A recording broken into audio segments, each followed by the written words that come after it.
আমার গ্যাস্ট্রিকের সমস্যা হবে। সকালে আসার সময় নাস্তা করার সময় পাইতাম না, কারণ হচ্ছে তাড়াহুড়োতে আমি চলে আসতাম। এখানে আসি আমার হাবিজাবি বাইরে খাওয়া পড়তো। যারা যারা ধরেন সকালে নাস্তা করে আসে না, অফিসের জন্য দেরি হয়ে যাচ্ছে, ওনারা হেলদি মিক্সটা নিতে পারে এন্ড হচ্ছে এটা ওনাদের জন্য একটা বেটার ফিল দেবে। আসসালামু আলাইকুম। কেমন আছেন? এই যে, আপনার নাম কি এবং কি করেন একটু যদি আমাদেরকে দেন। আমার নাম হচ্ছে অন্তর পাল, আমি হচ্ছি টেকনো কোম্পানিতে ম্যানেজার হিসেবে আছি এখানে। আপনি তো আমাদের হেলদি মিক্সটা খাওয়া শুরু করেছিলেন। জি। আসলে হেলদি মিক্স খাওয়ার আগে আপনি কেমন ধরনের ফিল করতেন?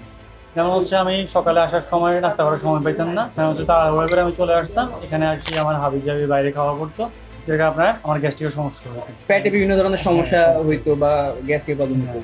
আমি হচ্ছে ফেসবুকে পেজ থেকে হেলদি মিক্সের রিভিউটা দেখছিলাম, দেন ওইখান থেকে আমি ফার্স্ট অফ অল অর্ডার করি। অর্ডার করার পরে আমি এখান থেকে নিয়ে খাওয়ার পরে আমি এখন বেটার একটা ফিল করতেছি। আচ্ছা, এখন আমার ওই গ্যাস্ট্রিকের সমস্যাটা এখন আর নাই। আর যেন হচ্ছে আমার যে ধরেন ক্ষুধা নিয়ে যে কোনো সমস্যা হইতো ওইগুলো এখন আর নাই। যারা যারা ধরেন সকালে নাস্তা করে আসে না, অফিসের জন্য দেরি হয়ে যাচ্ছে, ওনারা হেলদি মিক্সটা নিতে পারে এন্ড হচ্ছে এটা ওনাদের জন্য একটা বেটার ফিল দেবে। ঠিক আছে, আপনাকে অসংখ্য ধন্যবাদ, ভালো থাকবেন। আসসালামু আলাইকুম। আসসালামু আলাইকুম।